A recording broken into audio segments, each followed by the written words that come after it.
एक गांव में एक पति पत्नी थे। वो पति पत्नी एक दूसरे को बहुत प्यार करते थे, लेकिन उनकी आर्थिक स्थिति बहुत ही खराब थी। मगर वो पति पत्नी एक दूसरे का बहुत ही ख्याल रखते थे। एक दिन की बात है, पत्नी अपनी पति से कहती है कि भगवान ने मुझे इतने खूबसूरत और लंबे बाल दिए हैं, लेकिन इन बालों में लगाने के लिए मेरे पास एक भी अच्छा हेयर पिन नहीं है। क्या तुम मुझे हेयर पिन ला के दोगे?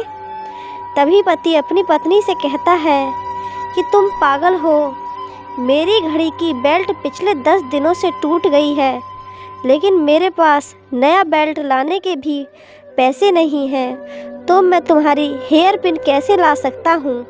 अगले दिन जब पति अपने काम से घर आ रहा था तो उसे रास्ते में एक घड़ी की दुकान दिखी, तो उसने अपनी बिना बेल्ट वाली घड़ी को बेच दिया और जो भी पैसे मिले उन पैसों से वो कटलरी की दुकान पर पहुंचा और अपनी पत्नी के लिए एक सुंदर हेयर पिन खरीद ली और उसे लेकर वो अपने घर की ओर चलने लगा।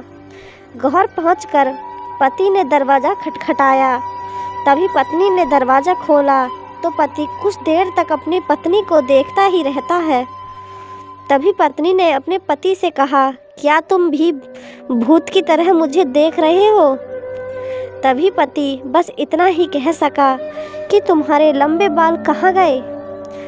तब पत्नी ने कहा कि मैंने अपने बाल कटवा दिए और बेच डाले, और जो पैसे मिले उनसे मैं आपकी घड़ी के लिए यह खूबसूरत बेल्ट लेकर आई हूँ।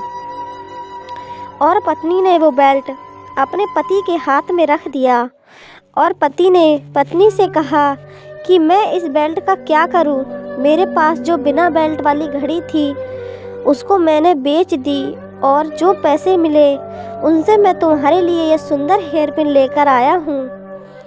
एक दूसरे के लिए बेशुमार प्यार को देखकर दोनों ने एक दूसरे को प्यार से गले लगा लिया।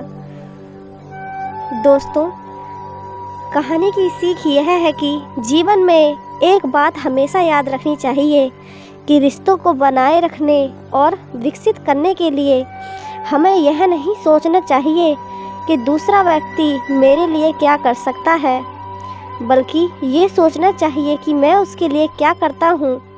किसी को पाना प्रेम नहीं है, बल्कि खुद को खो देना प्रेम है। यानी कि प्रेम एक समर्पण है। प्रेम ही एक ऐसा धागा जो पूरी दुनिया को आपस में जोड़कर रखता है। प्रेम ईश्वर के द्वारा दी गई एक